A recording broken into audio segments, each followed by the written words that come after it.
Don't be like Charlie. Charlie is that do-it-yourselfer who does himself in. Do-it-yourself is good for tile and grout. It is not good for asset protection. Charlie thought he'd save a few dollars forming his LLC online. With no guidance, he did it wrong. When he sold the property, he lost thousands and thousands of dollars. He did himself in by trying to do it himself. Don't burn yourself. Use Corporate Direct to set up and maintain your LLCs and corporations. Corporate Direct is owned and operated by attorney and rich dad advisor Garrett Sutton. Garrett wrote the bestsellers Loopholes of Real Estate and Start Your Own Corporation. He is Robert Kiyosaki's attorney for asset protection. He and his team will do it right. Visit them at corporatedirect.com or call 800-600-1760. Mention Rich Dad and receive $100 off your formation fee. That's corporatedirect.com. corporatedirect.com.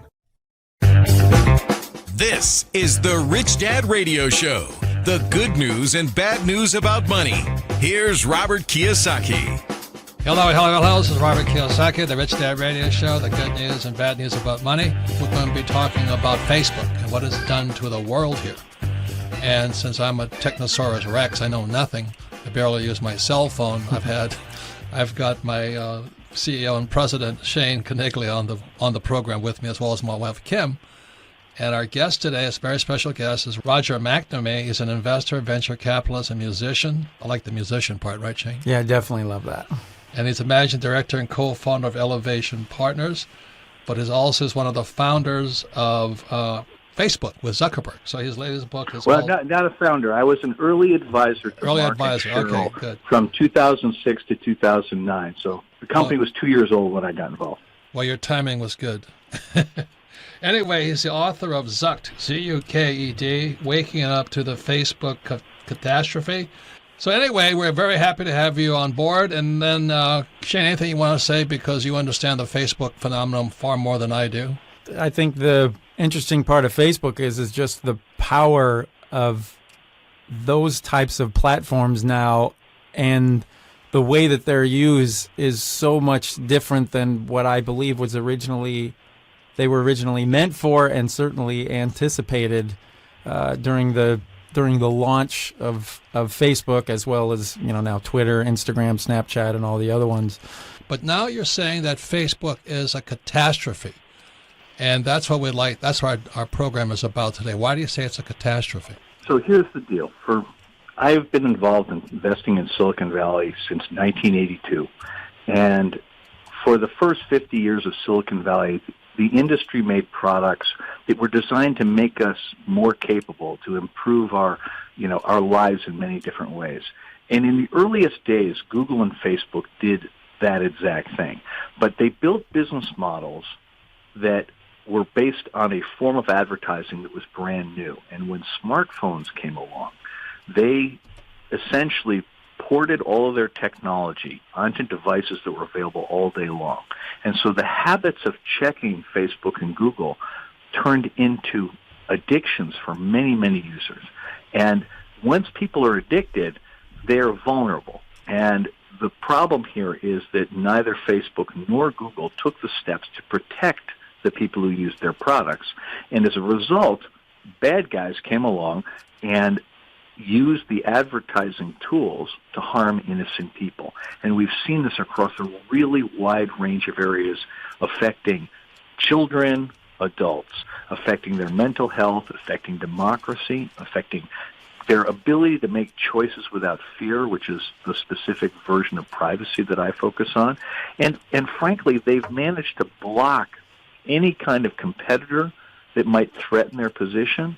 And as a result, we're stuck in this place where these companies that have been in many ways truly brilliant, they created products that are fun to use, really convenient, in many cases increase our productivity. But at the same time, they have taken that market position, which gave them huge economic power, and now they have massive political power. In every country in which they operate, they are the most important influence on politics, and that political power is not elected. There is no oversight. There is no ability to effectively appeal decisions they make. And so each one of us, our lives are more governed today by the algorithms and the AI of Facebook and Google than they are by the law, right? I mean, you sit there are all kinds of things that are perfectly legal that Google and Facebook won't let you do. And the problem with that is that because of addiction, because of the ability of third parties to use their advertising tools to manipulate what people think and what they believe, our democracy's been threatened, our economy's been threatened, our public health has been threatened. And I felt like, as somebody who had been involved in the early days, that I had a responsibility to call attention to this. And I initially did this by going to my friends, Mark and Cheryl, back in 2016 and saying, guys, I think there's something really wrong here. And that was not something they were excited to hear. They were really polite, and I'd known them for a long time, but they basically said, no, Roger, nothing to see here. Then after the election in 2016, I spent 3 months trying to persuade them that theirs is a business based on trust, and they may have legal protection for the actions of third parties, but that if the people who use the products decide they're not worthy of trust, the business is going to melt down. And I spent 3 months trying to convince them of that, unsuccessfully. And that's when I became an activist. And I've spent the last 2 years just trying to make sure that people understand what's going on. And I wrote a book in which I tell the story of my discovery. And if you've ever seen the Alfred Hitchcock movie Rear Window, imagine that I'm Jimmy Stewart. I see something that looks like a crime scene, and I pull on a thread trying to discover what it was I'd seen and what the problem was. And I use that narrative to tell you the story of what you need to know. And so, Robert, you'd find this book a no-brainer because I give you the things about technology that you need to know in language that anyone can understand. And I make sure you understand that most of the language they use is designed to fool you, and therefore you can safely ignore it. And I show you how to do that.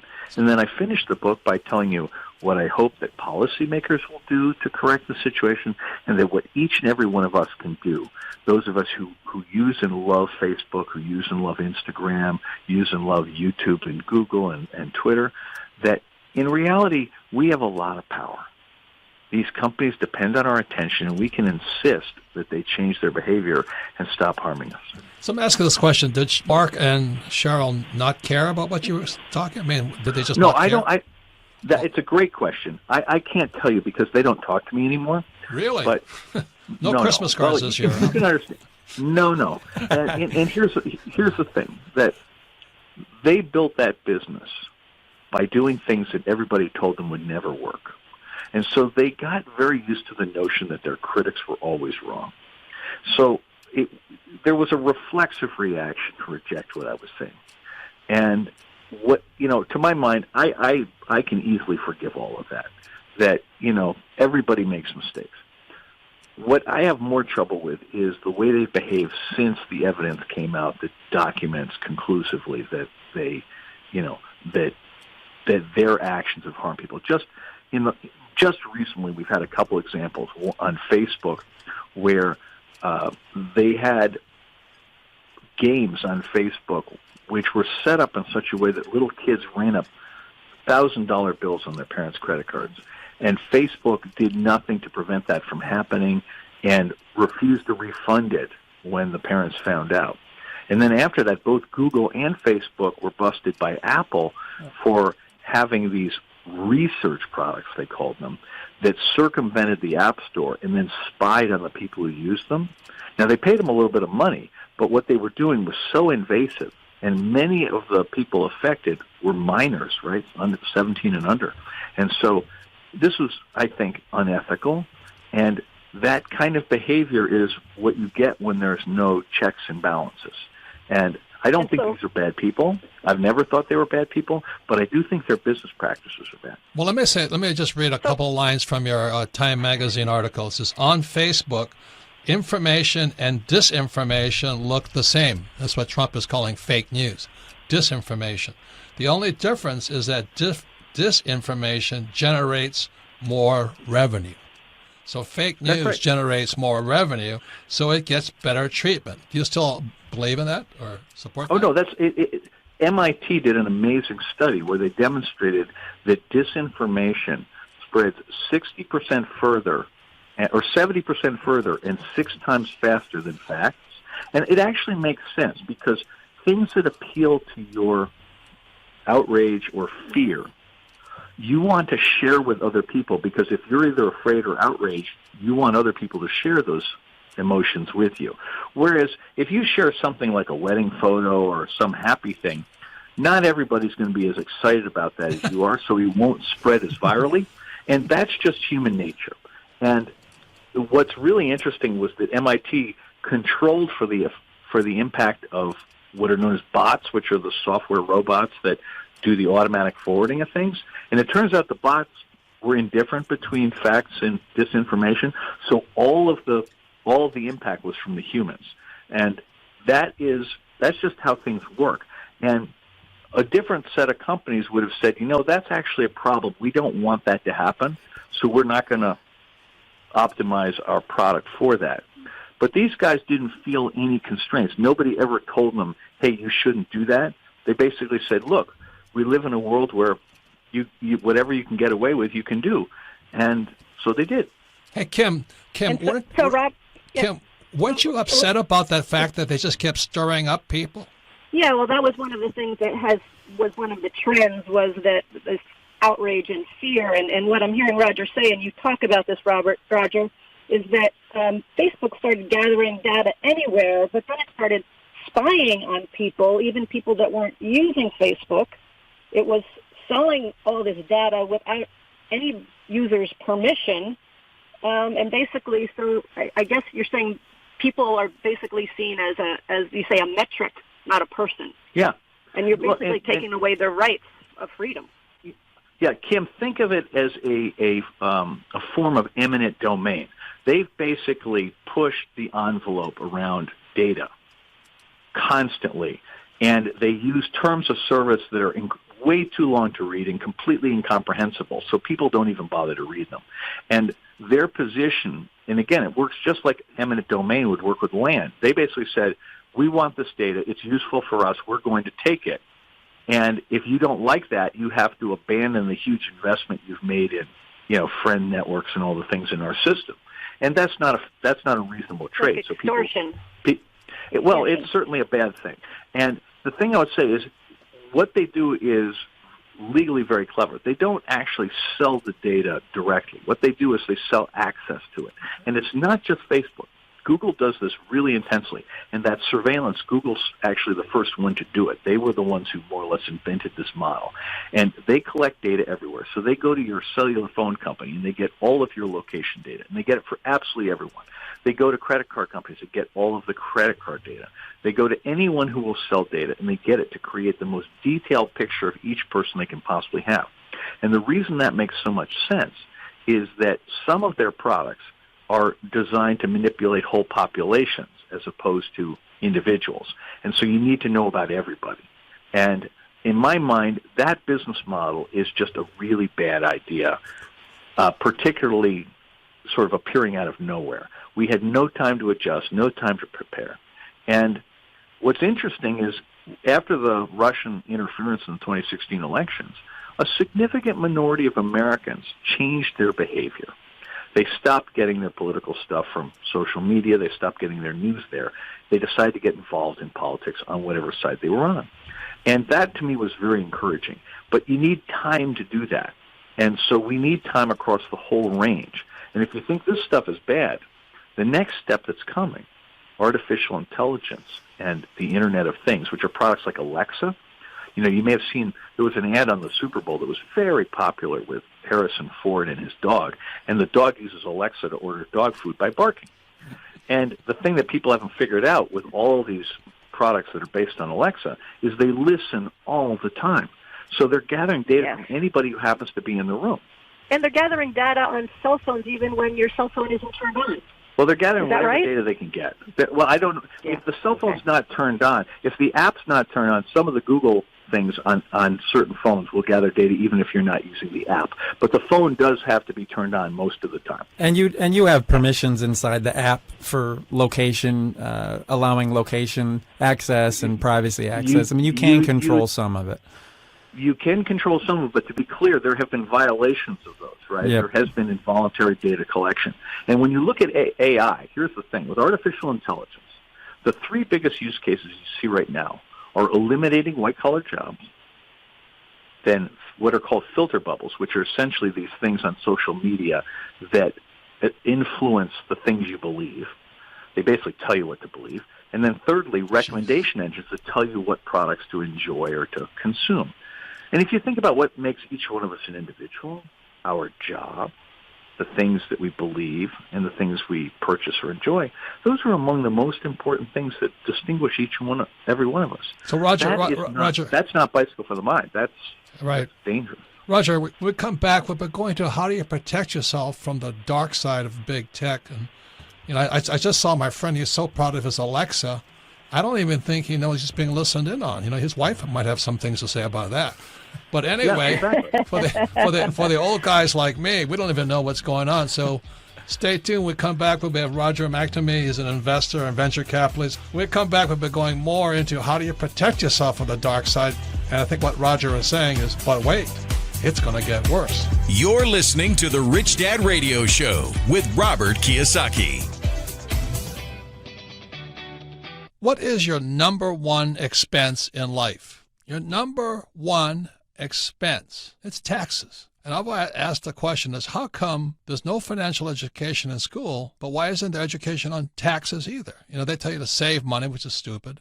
They tell you to invest in the stock market, which is stupid. But won't they teach you about taxes? So here we have Rich Dad advisor Tom Wheelwright. We're talking about his revision for his book, Tax-Free Wealth. Welcome, Tom. Thanks, Robert. So what's the tax-free wealth about? What's different this time? It's a revised edition. Well, so what we did was this is the first major tax reform we've had in 30 years. 2017. Was 86 was the last one? 86 was the last one, back when I was in Washington, D.C. So many guys got wiped out because of that tax change. They did. It wiped out an entire industry, savings and loans. This new tax law is just as big, but in a very different way. It affects different industries. The tax law is always a series of incentives. And the question is always which incentives and which ones apply to me. And so the key to revising tax-free wealth was, what changed so much in this new tax law that we can absolutely take advantage of? Seriously, the amazing incentives. For example, the bonus depreciation, for example, for real estate is unbelievable. You buy a $1 million apartment, get a $300,000 deduction or more the very first year. So if you want to make more money and pay less taxes like Donald Trump and myself, get Tom's book, Tax-Free Wealth. Don't be like Charlie. Charlie is that do-it-yourselfer who does himself in. Do-it-yourself is good for tile and grout. It is not good for asset protection. Charlie thought he'd save a few dollars forming his LLC online. With no guidance, he did it wrong. When he sold the property, he lost thousands and thousands of dollars. He did himself in by trying to do it himself. Don't burn yourself. Use Corporate Direct to set up and maintain your LLCs and corporations. Corporate Direct is owned and operated by attorney and Rich Dad advisor Garrett Sutton. Garrett wrote the bestsellers Loopholes of Real Estate and Start Your Own Corporation. He is Robert Kiyosaki's attorney for asset protection. He and his team will do it right. Visit them at corporatedirect.com or call 800-600-1760. Mention Rich Dad and receive $100 off your formation fee. That's corporatedirect.com. corporatedirect.com.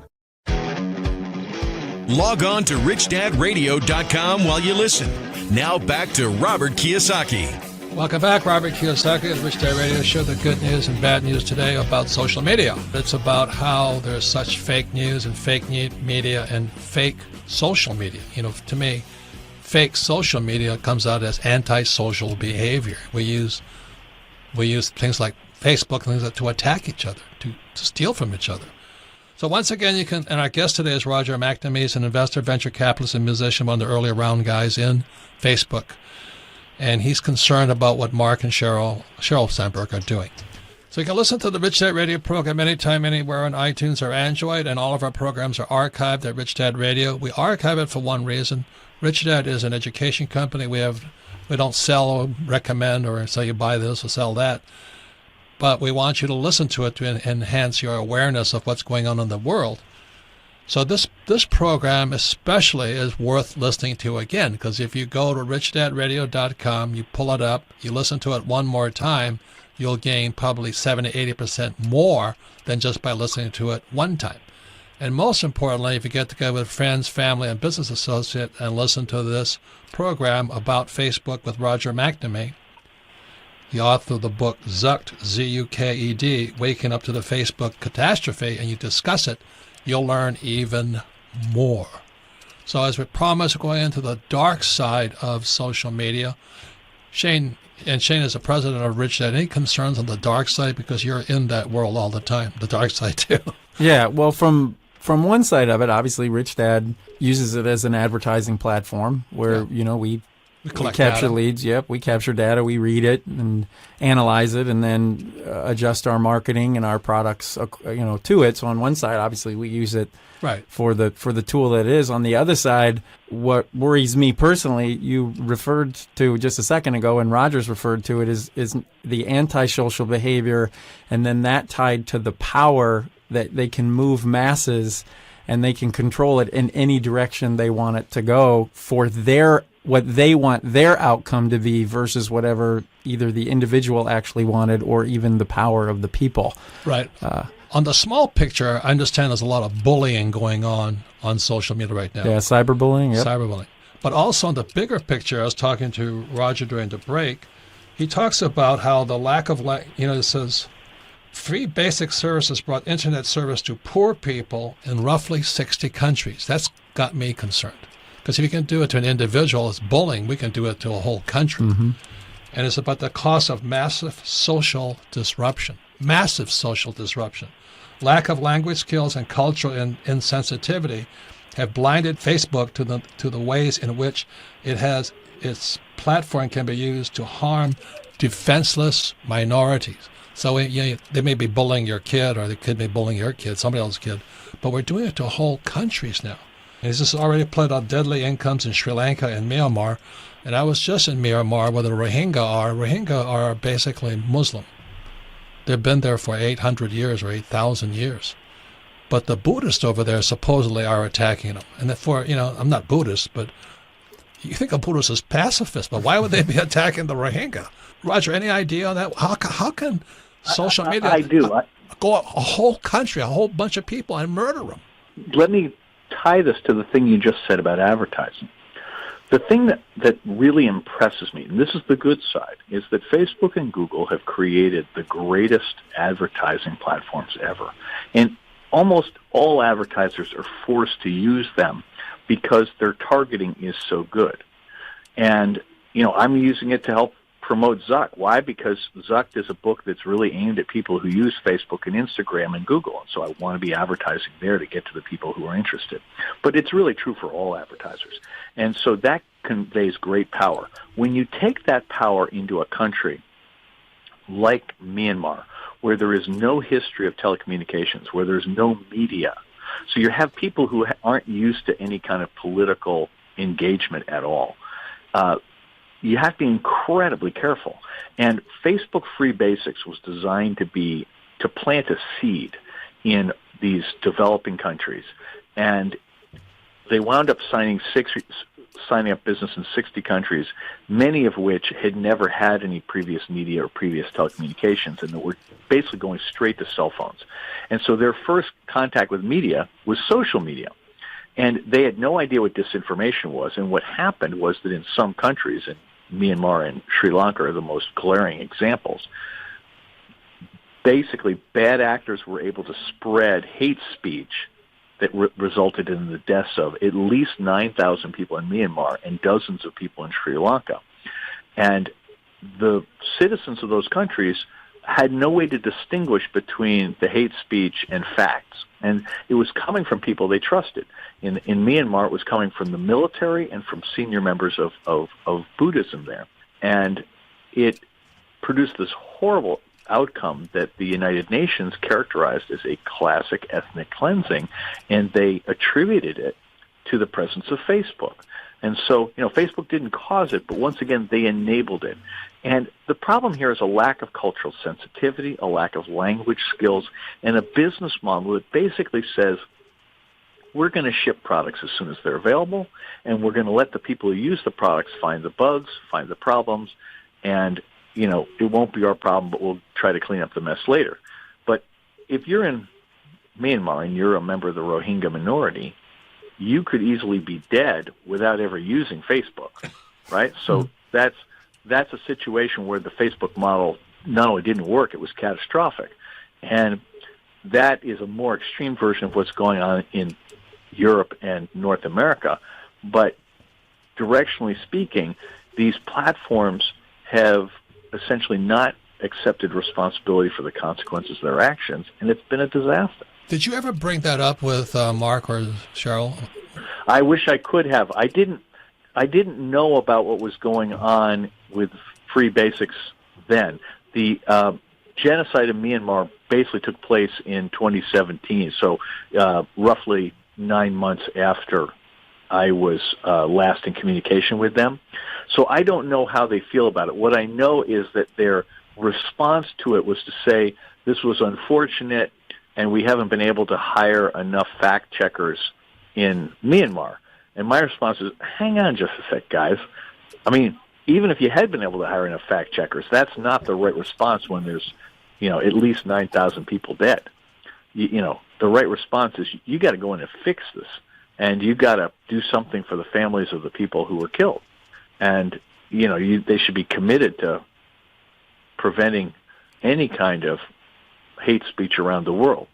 But again, philosophically, they were trained by the people who first invested in the company, and frankly by the whole culture that has taken over Silicon Valley over the last decade. They were trained to think that they could do whatever they wanted and it was somebody else's problem. And that culture has to go. Have Cheryl and Mark fallen into the trap of Facebook is a publicly traded company? They have to please their investors. They have to have strong earnings and revenues. And are they justifying their actions by trying to please investors, which happens so much in corporate America? So I think that's a very handy excuse. But let's remember, for both Facebook and Google, their stock is organized in a way that gives the founders absolute control of the company. So if Mark or Larry and Sergey at Google decided that they wanted to save the world now, they could do that, and it wouldn't matter what the shareholders think. So I think it's a very convenient thing. The thing that I've pleaded with Mark and Cheryl through the press is to recognize that they have been successful beyond their wildest dreams. They've made massive fortunes. And this is an opportunity to do the right thing at the right time for all the people, and that Google can do the same thing. So far, that message has not taken hold, and maybe that I'm just the wrong messenger. But I think if they engage with the issues, there will be plenty of other messengers who might be more acceptable to them. The thing that makes me sad is that the boards of directors of both Facebook and Google have not, as far as I can tell, in any way slowed down this kind of behavior or created any kind of incentive to behave differently.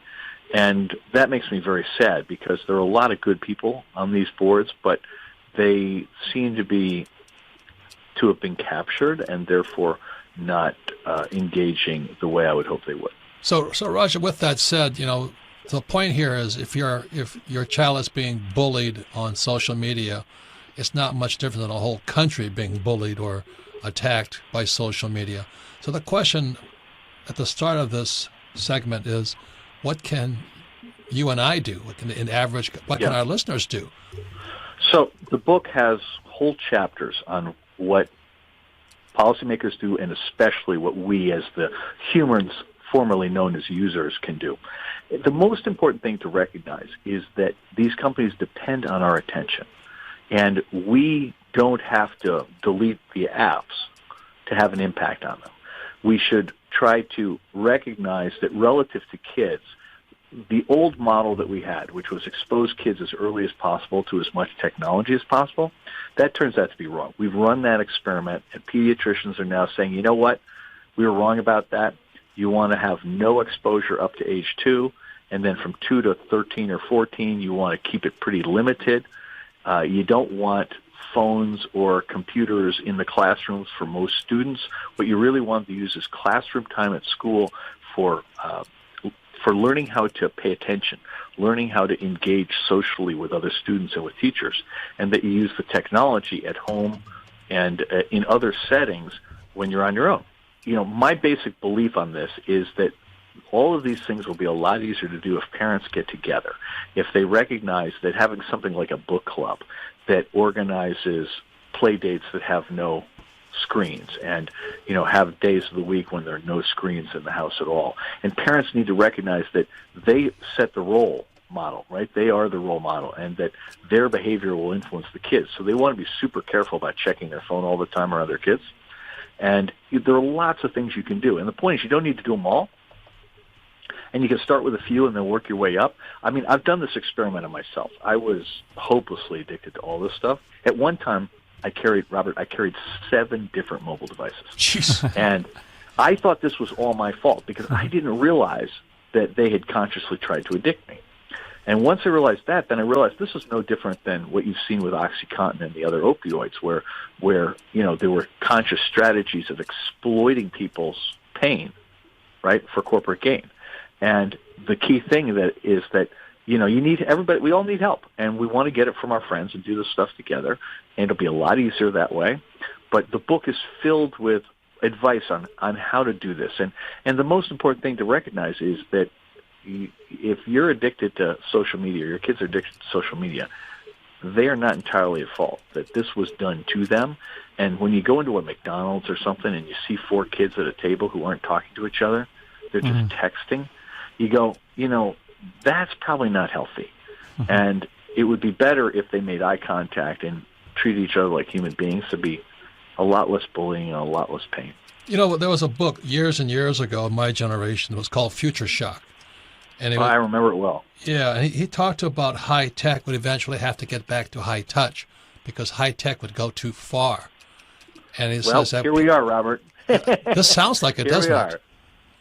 I think we really are there. I remember when that book came out as well. And the truth is we had for 50 years really good reasons to trust technology.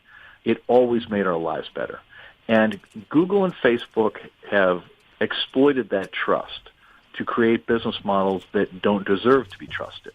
And it really matters now because with Alexa and things like that coming on the market, our tendency is to think, wow, this is a little bit more convenient than what I have now. I'm going to get it, without realizing that you're setting yourselves up for much, much worse outcomes, and that the little bit of convenience that these things offer is, for most people, not a good trade-off. I'll grant you there will always be some people for whom the trade-off is valid, but for most people, no. So one more last question for you, because Rich Dad is primarily targeted to entrepreneurs and professional investors, small guys. But you have a big emphasis that these big companies are actually crushing the small entrepreneurs. They're killing them. And here's the thing. I believe the next big thing should be based on the old tech model of bicycles for the mind, technology that enhances people's capability. And I want to have a whole entrepreneurial wave.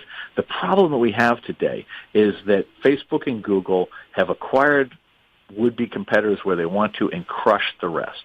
And so as a consequence, they've managed to divert most of the money and most of the entrepreneurship in Silicon Valley to businesses that just aren't as attractive as theirs, things like cryptocurrency or scooters or services your mother used to provide for you. And it's not to say these are bad businesses. It's just that they're very capital intensive, and the returns so far have been way lower than returns from the businesses that Facebook and Google are in. And I want to use government regulation, particularly antitrust law, to create space for entrepreneurs to work. And we're going to need cures for all of this stuff. We're going to need to have things with better business models, things that treat the people who use the products as customers, the way Apple does. And Apple's not perfect, but, they at least are trying. And I think that's what every entrepreneur should do now. That's a profound statement. So what advice do you have for small entrepreneurs with hopes and dreams of someday being Facebook or Google? Well, we all do. Don't want to please don't want to be Facebook or Google. Please want to be Apple. Please set your targets on Apple or Salesforce.com or, IBM. What is Apple doing different? So Apple, because they sell you a phone for $1,000, they treat you as a customer. And to be clear, there are things that they do that I wish they didn't do, particularly in their manufacturing in China. But they are very sincere about protecting the privacy and protecting the security of the people who use their phones. And they evicted these applications from Facebook and Google last week that were spying. And they have done things like that in the past. And right now, in the battle for smartphones, Apple's products are so much more secure and so much better on privacy that it's really worth paying the premium to protect yourself. Wow. And I think Apple is at least setting a good example. They've got a long way to go, but I believe they're determined to get there. And the way I look at this is that it's like, the two guys in the woods when the bear shows up and one guy's putting his sneakers on, the other guy says, dude, what are you doing? There's a bear coming up. And the guy goes, look, I don't have to outrun the bear. I just need to outrun you. And in this thing, Google's the bear, right? And Apple's basically looking around going, look, I'm not perfect, but I'm going to put my sneakers on because I just need to outrun everybody else. And as a user, you want more of that, okay? You want more people behaving that way, that using Google's Android operating system to create next-generation Internet of Things devices is going to lead to trouble because that operating system is not designed to protect people. It's designed to do this surveillance technology, and all of that scares me. And from an entrepreneur's point of view, I think this is a tough time in tech because, the investors are really scared of competing with Facebook and Google. But knock wood, over the next year or two, we're going to clear some space, and then you're going to have one of the greatest bull markets ever. I mean, if we can help to solve climate change with solar and wind power, we can for sure solve this problem with bicycles for the mind.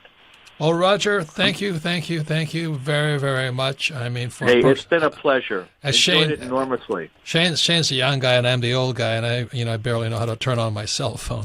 Any final comments there?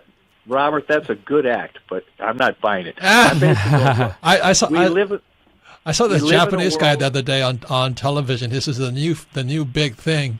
Is teaching old guys like me how to use technology. I said, I agree. I wrote this book for people who don't understand technology. And the thing is, the industry uses technobabble because they don't want you to understand what's going on. It's much simpler than it looks. The people who tell you Congress can't regulate it are missing 2 points. One is Congress is getting younger every day, and they are citizen legislators. And the second thing is they regulate industries like healthcare and banking, which are 10 times as complex. So, we'll get our hands around this, but we got to all work on it together. Yeah, I just want to touch on one thing, Roger, you said about kids in particular and the antisocial behavior that using technology at too young of an age alters their future. From a person who owns a couple businesses and hires people, those effects are already starting to show up on people in their early 20s.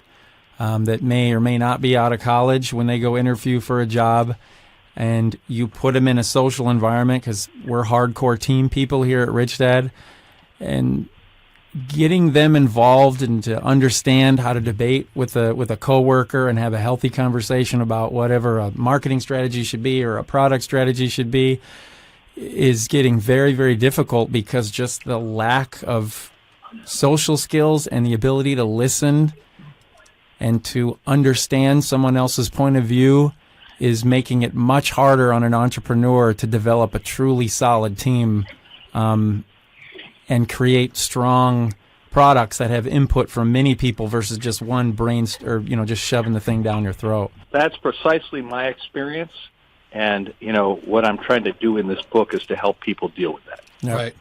So, Roger, thank you very, very much for your concern and your speaking out.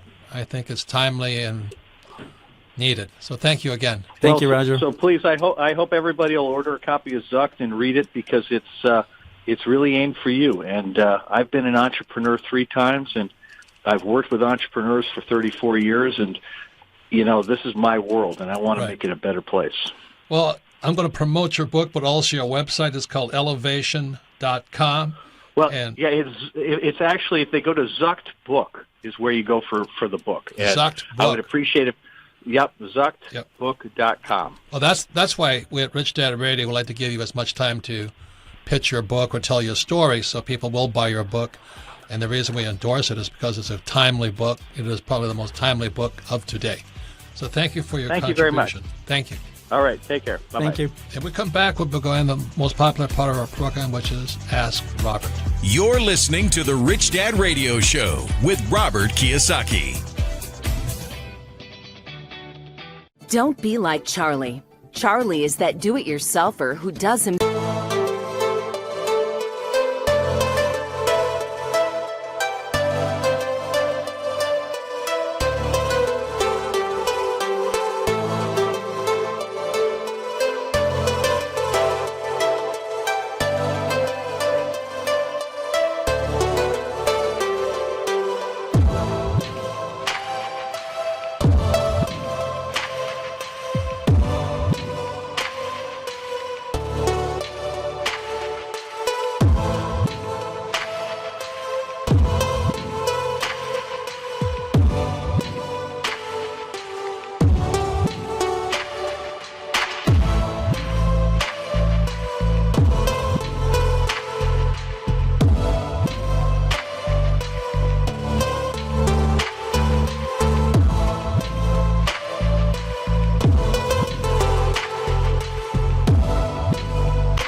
yourself in. Do-it-yourself is good for tile and grout. It is not good for asset protection.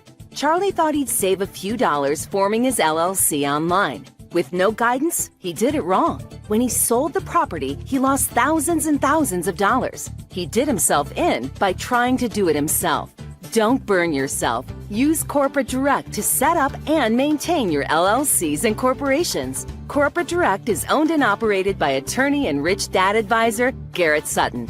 Garrett wrote the bestsellers Loopholes of Real Estate and Start Your Own Corporation. He is Robert Kiyosaki's attorney for asset protection. He and his team will do it right. Visit them at corporatedirect.com or call 800-600-1760. Mention Rich Dad and receive $100 off your formation fee. That's corporatedirect.com. corporatedirect.com. It pays to listen. Now back to Robert Kiyosaki and the Rich Dad Radio Show. Welcome back, Robert Kiyosaki, the Rich Dad Radio Show, the good news and bad news about money. And once again, I want to thank Roger McNamee. He is the author of the book Zucked, Working Up to the Facebook Catastrophe. Please go out and get that book. He said it was written for old guys like me, but I think it's written for all of us given the world we're in today. It was disturbing to listen to him, wasn't it? Very. The interesting thing is it's not that you don't know that that's not happening, but to hear it in his very clear, detailed explanation of how they're doing it and the power that it wields is really eye-opening. Right. And there's another book we've had on here was called Coddling of the American Mind. And I forgot the author's name, but he's also Book of the Year or something. But he writes about Generation I, or I generation, is those born after 1995 because all they know is a cell phone. Mm-hmm. And they're very, very, that's why he says there's such disturbances coming on college campuses and in workplaces and all that, because they're different. Just because it's a little iPhone, they're very, very different people. And that's what was disturbing to hear about the Rohingya in Myanmar, or was Burma. They just slaughter people. They get so pissed off at everybody, and they get so wrapped up, and they'll go and kill anybody. There's no difference bullying on social media, right, Shane? Yeah, it's the same thing. It's just on a national... I mean, there's been teenagers and young kids that have committed suicide over cyberbullying. So I'm glad you guys listened to it. And you can listen to Rich Dad Radio anytime, anywhere on iTunes or Android. And all of our programs are archived at richdadradio.com. Again, we archive them because we're an education company. We make no recommendations except to buy this book. Listen to this program one more time. You'll gain about 70% more. And most importantly, get together with friends, family, your kids, and business associates. Listen to this program with Roger McNamee, McNamee. The book is Zucked. Listen to this program and discuss it. If you listen to it and discuss it, your retention and knowledge will explode. So, coming to the most popular part of our program, which is Ask Robert. You can submit your questions to AskRobert at richdadradio.com. And by the way, Kim had to leave early. So, Melissa, what's the first question? Yeah, our first question today, Robert, comes from Michael in Scottsdale, Arizona. Favorite book, Rich Dad, Poor Dad.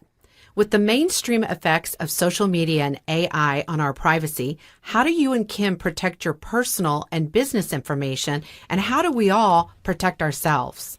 Well, that's good because I'm lucky that's why I have Shane here because I know nothing. I really, Kim knows more than me, which is not saying much. But that's why we have Shane here and all this. But it's not just personal. It's a company too, right? We've been hacked. Many times. Many times. Yep. So Shane, what do you suggest to that? Well, I guess when you go to protection, I'm going to talk a little bit about what Roger mentioned in his interview, which is the understanding of the power back into the person, where we're hoping that maybe Facebook or Google would change their business model, which I think is ridiculous. They're not going to. Well, it's too big now. Yeah, and it's too big. There's too much money at play. Yeah. There's just too much money. And he even alluded to it when he said, they've achieved beyond their wildest dreams. I noticed he said at the end there when we asked him the question about have they fallen into that corporate trap of trying to please investors and their stock price, and he said, well, they're not typically set up like most companies where they can control and change their business model, but they haven't. That's the first thing. And the second thing is he also said that the board of directors almost looks away with a blind eye. So what would you recommend to get people like Kim and myself? So we protect our data in a lot of different ways. Obviously, we keep up with encryption software. I don't want to get into too technical stuff. But we've also moved away from the storing of like personal credit card data and things of that nature because we don't want to be responsible for that because that's really what people are trying to hack. So we move that off onto third parties that are just much better at that type of protection. That's number one. Number two, the other thing we do, and this really gets into the personal development side of Rich Dad, but we also make sure that our staff understand the addictive nature of these types of tools, and that the more you use them, the more focus you get away from your true dreams, which are why you read Rich Dad Poor Dad in the first place, which is to become an entrepreneur and retire young and live the life you want. So we try to focus on not, as an individual, not falling into the addictive natures of these apps and these tools, so you can stay focused on your life and your dream and pay attention to what's happening around you versus just holding onto a phone 24 hours a day. But how do you do that? I mean, how do you pass that on? How does a person like me not get addicted? Not that I am. Yeah, well, that's what we do. So at Rich Dad, we have a lot of personal development courses and coaching that talk people through about, hey, you can still achieve your dreams. But the interesting thing is Robert, we focus on that personal development side, but on the other side there's a balance that unfortunately these tools are your future. You can run a business from your phone now. Right. So the question is, what kind of controls can you put in place where you can put the phone down and talk to someone or enjoy a TV show or maybe dream for a while. So what we do is we do a lot of personal coaching. We do a lot of personal development things inside of the Rich Dad team. And we always try to stay as up to date as possible in terms of everything from what the hackers are doing and what it is they're looking for, as well as what are people's behaviors and where are they going, to make sure we bring awareness to it in our communications to our community as well as the communications to our staff. Right. And to give Shane credit, we practice what we preach here at Rich Dad, is that again, there was this book it was by Alvin Toffler, Future Shock. And Alvin Toffler is probably in the 60s or 70s. He said it would go to high tech would have to go back to high touch. Mm-hmm. And we need to talk to other human beings instead of sitting there texting. We've all seen it. A family sits around the dinner table and they're texting. Yeah. That's high tech, not high touch. Yeah, so one of the things, like for example, we do is you notice we stopped that at Rich Dad. We eliminated cubicles, we put them face to face, and you have to work together. You got to put that phone down and actually look at them. Talk to somebody. Yeah, versus texting and emailing. Right. You just can't communicate and get a point across by shooting a text. And no, the words aren't enough. Nope. And also, you don't know the state of mind of the person receiving it. Correct. So you don't know how they're going to process and read it and respond. So just think about dinner with the family today. They're sitting around texting each other. That's high tech. The one step you can do is put that stupid thing down and talk to each other, which might be the hardest thing you can do right now. Yeah. Then you're addicted. So once again, thank you for your questions. You can submit your questions to Ask Robert at richdadradio.com. Once again, thank you to Roger McNamee. His book is Zucked, Waking Up to the Facebook Catastrophe. It's out now. And thank you all for listening to the Rich Dad Radio Show. This podcast is a part of the C-Suite Radio Network. For more top business podcasts, visit c-suiteradio.com.